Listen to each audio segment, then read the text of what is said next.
میں پیدا ہوا میرے باپ سے, میرے باپ پیدا ہوئے دادا سے, دادا پر دادا سے, یہ سلسلہ چل کر کے کہیں تو سٹاپ ہوگا, کہیں جا کے ختم ہونا ہے. تو فلسفی اس بات کو مانتے ہیں کہ دور اور تسلسل محال ہے, یعنی کنٹینیو ایسی جاتا رہے, یہ محال ہے.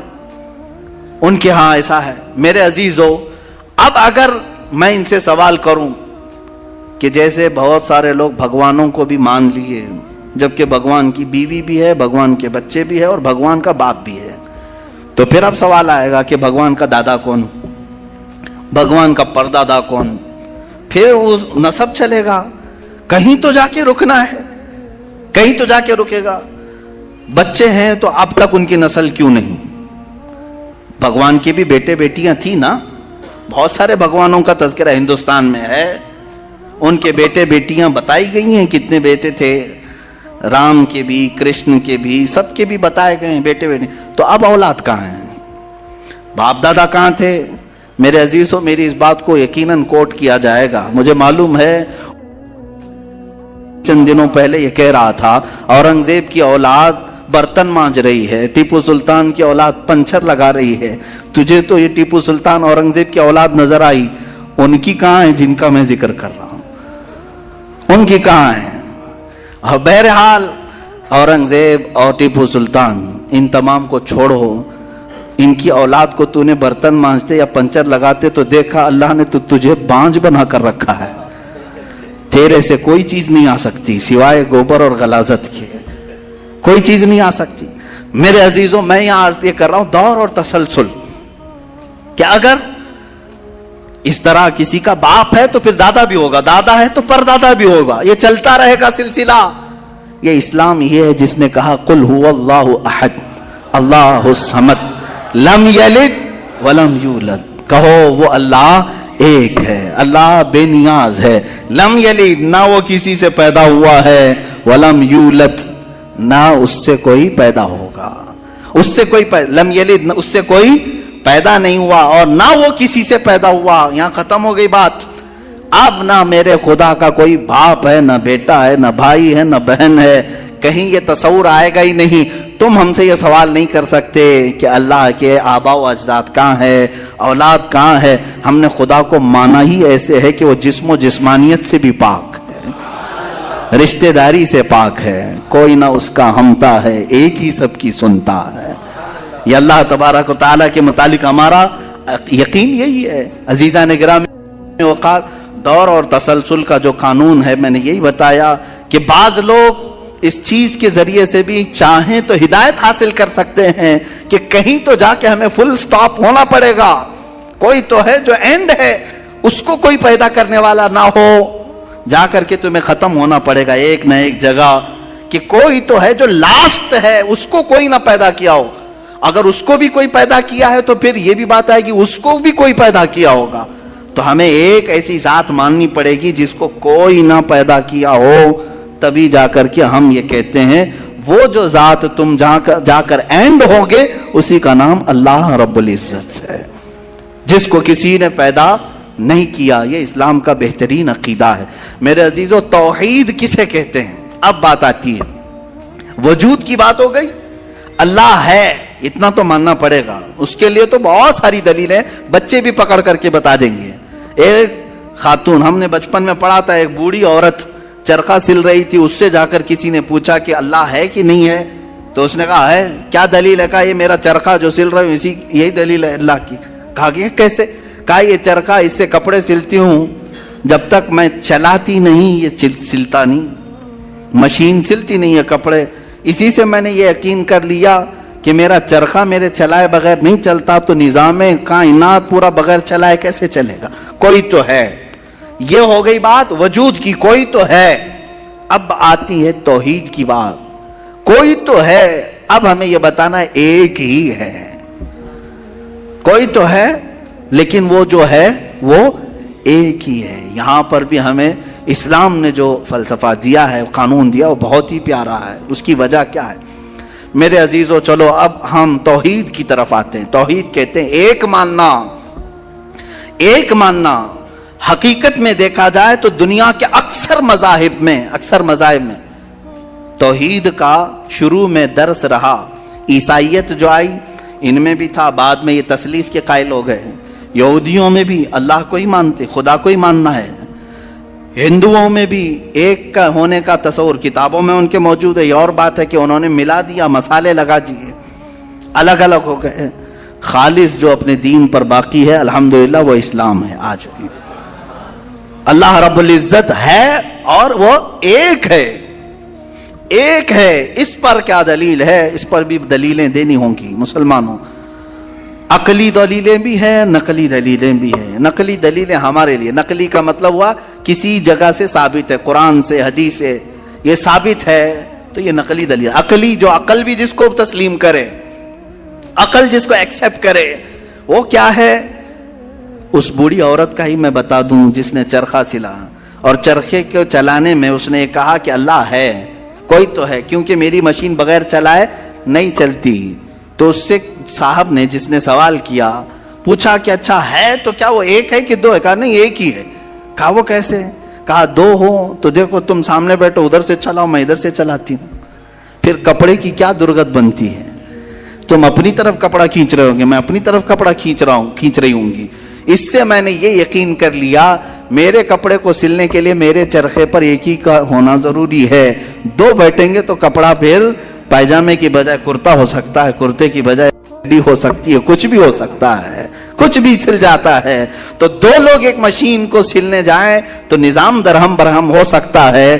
تو ایک پورے کائنات کا نظام اگر دو لوگ چلانے لگیں تو ایک دن ایک کہے گا نہیں میں آج بارش برساؤں گا, دوسرا کہے گا نہیں میں آج دھوپ ڈالوں گا, تیسرا کہے گا کہ نہیں میں آج چھاؤں ٹھنڈی پیدا کروں گا.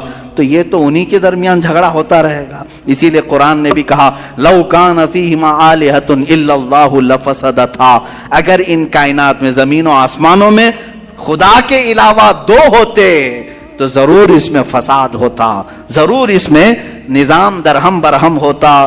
میرے عزیزوں یہاں دیکھ رہے ہیں ہم بہت سارے نظاموں کو, کمیٹی کا مسئلہ ہے, مسجد کا مسئلہ ہے, بہت سارے چیزیں دیکھیں. صدر صاحب کچھ اور کرنا چاہتے ہیں, نائب صدر صاحب کچھ اور کرنا چاہتے ہیں, سیکریٹری کچھ اور کرنا چاہتے ہیں. حکومت میں جائیں پرائم منسٹر کو اور چاہتا ہے, ہوم منسٹر کچھ اور کہتا ہے, اس کی تو بڑی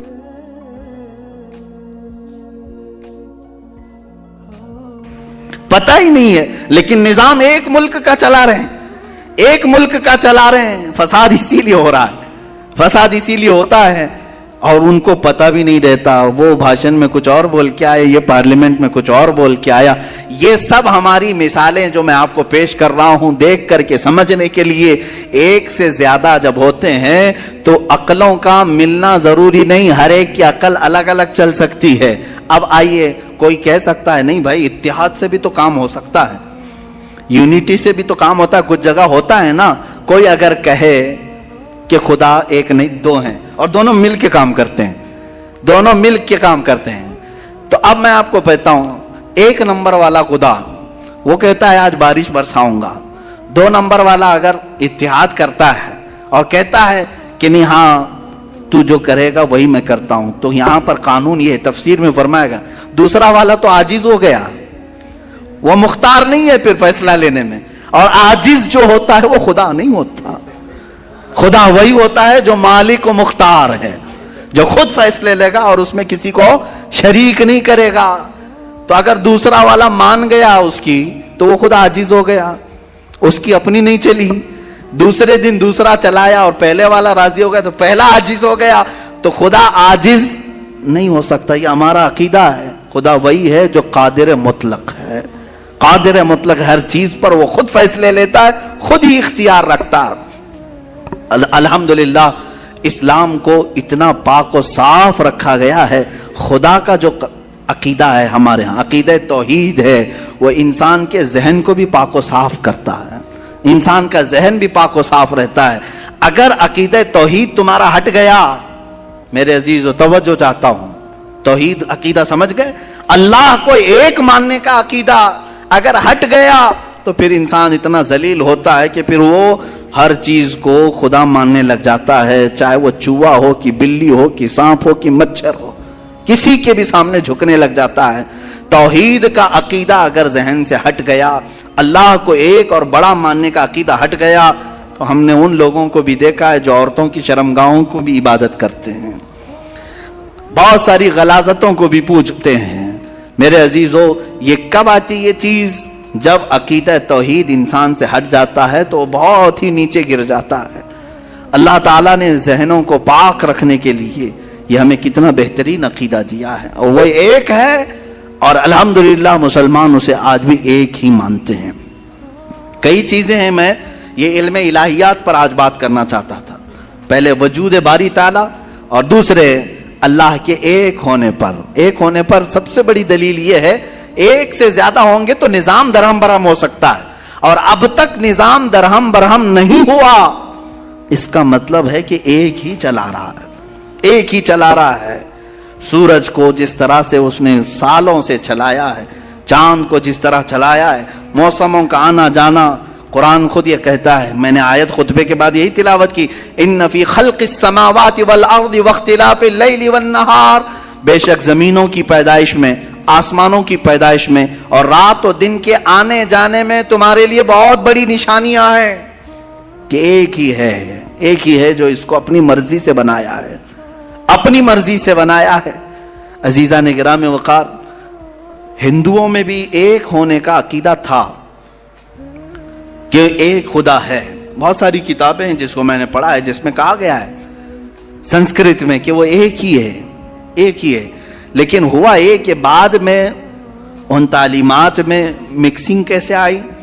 جیسے ہمارے ہاں فرشتوں کا تصور ہے، جبرائیل ہیں، میکائیل ہیں، اسرافیل ہیں، اسرائیل علیہم السلام، جو ملائکہ ہیں، وہ اللہ تبارک و تعالیٰ نے انہیں مختلف کاموں پر لگایا ہے۔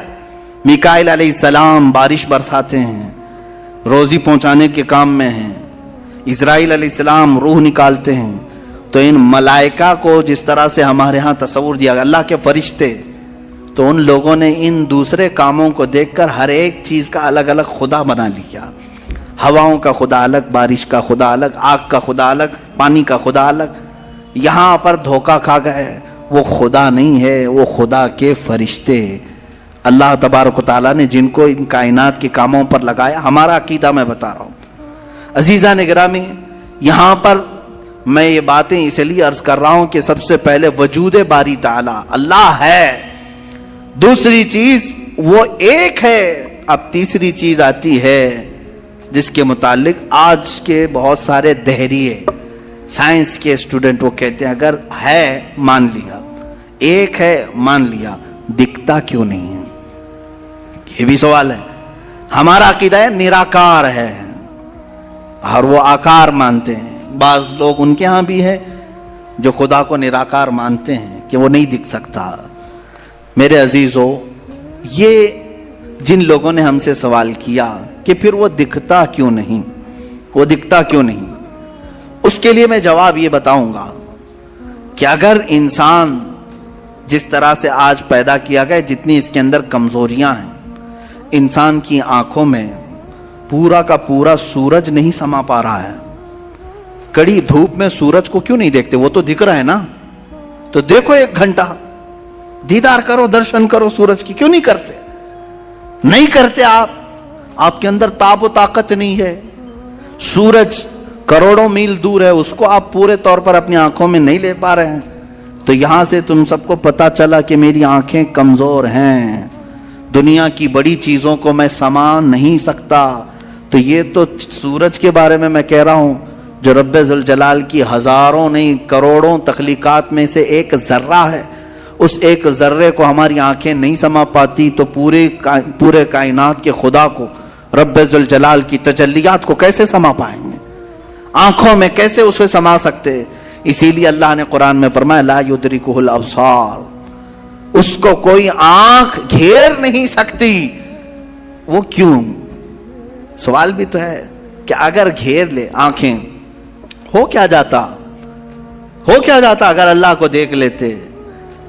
تو اس کے متعلق فلسفی طور پر بھی اور اسلامی طور پر بھی میں بتاؤں، میرے عزیزو، عقیدہ ہمارا یہ ہے کہ اللہ، اس کا کوئی سائز نہیں، اتنا چوڑا، اتنا اونچا، اتنا لمبا، اتنا چھوٹا، یہ چیز ہے نہیں، ہم اس کو مان نہیں سکتے۔ تو جب آنکھوں میں تمہارے کوئی چیز آئے گی تو وہ سائز والی ہی آئے گی، کچھ تو سائز ہوگا اس کا، چاہے وہ 100 کلومیٹر والا ہو، اگر آنکھوں میں آ گئی تو سائز بن گیا، اور جس چیز کا سائز بن گیا وہ خدا ہو نہیں سکتا۔ ہمارے ہاں یہ عقیدہ ہے کہ اللہ تبارک و تعالی جسم و جسمانیت سے پاک ہے، مکان و مکانیت سے پاک ہے، اس کی یہ تمام چیزیں ایسی نہیں جس طرح انسان کی آنکھ، ہاتھ، پیر، منہ، پیٹ، یہ تمام چیزوں سے وہ پاک ہے، وہ جیسا ہے وہ اللہ بہتر جانے۔ لیکن انسان کی دنیا میں آنکھیں اس چیز کو سما نہیں سکتی، اور جو چیز اس کی آنکھوں میں سما گئی وہ خدا ہو نہیں سکتی۔ اس کے لیے ایک فارمولا میری طرف سے لے کر کے جاؤ، جس چیز کو بھی دیکھا کسی نے دنیا میں سوائے رسول اللہ کے، میرے آقا صلی اللہ علیہ وسلم ایکسیپشن میں بتا رہا ہوں، حضور کو چھوڑ کر کے پوری کائنات کی بات کر رہا ہوں، جس نے کسی چیز کو دیکھا وہ خدا ہو نہیں سکتا۔ ام المومنین عائشہ صدیقہ نے بھی فرمایا ہے کہ جس نے بھی یہ کہا کہ خدا کو یہ دیکھا ہے ظاہری آنکھوں سے، کھلی آنکھوں سے، وہ سب سے بڑا جھوٹ بولا ہے، دنیا کا سب سے بڑا جھوٹ بولا اس نے۔ اب یہ بات میں اس لیے عرض کر رہا ہوں کہ ہو سکتا ہے تمہارے تک بھی آ جائے وہ بھیجے میں خدا دکھانے والے پیر صاحب۔ ہاں کچھ لوگ خدا کو دکھا کر کے مرید کرانا چاہتے ہیں اور تانا مارتے ہیں، ارے میاں ہم تو دکھا کے مرید کرتے ہیں۔ دکھا کے کس کو؟ بکرے کے بھیجے میں دکھا کر کے۔ میاں ان کو یہیں خدا مل رہا تھا، معاذ اللہ رب العالمین، کلیجے میں نہیں، پھیپڑے گردے میں نہیں۔ جس چیز کے کھانے کا شوق پیر صاحب کو ہوا وہاں خدا دکھانا شروع کیا۔ نعوذ باللہ من ذالک، استغفر اللہ۔ یہ نہایت ہی جہالت ہے اور زندیق لوگ ہیں۔ میں آپ سب سے یہ کہنا چاہوں گا جو اس طرح کی بات کرے اس سے یہ کہو کہ پیر صاحب بڑے ہیں کہ موسیٰ علیہ السلام بڑے ہیں؟ کون ہے؟ موسیٰ علیہ السلام بار بار کہتے رہے مولا تو اپنا دیدار کرا دے، اور قرآن کہتا ہے لن ترانی، تم مجھے ہرگز نہیں دیکھ سکتے۔ اور پھر موسیٰ علیہ السلام نے اصرار کیا تو اللہ نے انہیں کوہ طور پر بلایا، اور یہ سب سنتے ہیں نا، معراج کے واقعے میں بھی سنایا جاتا ہے۔ موسیٰ علیہ السلام کو سوئی کے ناکے کے برابر ایک تجلی دکھائی گئی، پہاڑ پورا جل گیا، آپ بے ہوش ہو کر گر پڑے، پیر صاحب ابھی بھی بے ہوش نہیں ہو رہے۔ موسیٰ علیہ السلام جلیل القدر پیغمبر ہیں، نبی ہیں، وہ تجلی ہلکی سوئی کے ناکے کے برابر کی نہیں دیکھ سکے، تو ان سے سوال کرو آپ بڑے کہ موسیٰ علیہ السلام بڑے؟ آپ کے اندر اتنی پاور کہاں سے آ گئے؟ آپ پورے بھیجے میں دکھانے کی بات کرتے ہیں، نہایت ہی گمراہی کی بات ہے۔ میرے عزیزوں، میں یہ ان لوگوں کے بارے میں کہہ رہا ہوں جو اپنے آپ کو مسلمان کہہ کر کے ایسی باتیں کر رہے ہیں، باقی دوسرے ہوں تو ان کو چھوڑ دو، ان کا معاملہ الگ ہے۔ یہ تمام باتیں ہو گئی، میں نے 3 چیزیں آپ کے سامنے عرض کی۔ وجود باری تعالی، اللہ ہے، اور اگر ہے تو ایک ہے، اور ایک ہے تو وہ نظر نہیں آتا، دکھتا نہیں۔ یہ 3 عقیدے اسلام کے بنیادی عقیدے ہیں، بنیادی عقیدے ہیں، ان میں ذرا برابر بھی ٹس سے مس ہوئے تو تمہارا ایمان چلا جائے گا۔ یہاں سے گمراہیوں کے دروازے کھلتے ہیں۔ جنہوں نے خدا کے وجود کا انکار کیا وہ ملحد ہو گئے، جنہوں نے اسے ایک سے زیادہ مانا وہ مشرک ہو گئے، جنہوں نے اس کو دیکھنے والا سمجھا وہ گمراہ ہو گئے۔ صحیح عقیدہ یہی ہے جو سورہ اخلاص میں اللہ نے فرمایا قل هو اللہ احد، محبوب آپ فرما دے وہ اللہ ہے، ایک ہے، اللہ الصمد، وہ بے نیاز ہے، اللہ بے نیاز ہے، لم یلد ولم یولد، اس سے کوئی پیدا نہیں ہوا اور نہ وہ کسی سے پیدا ہوا۔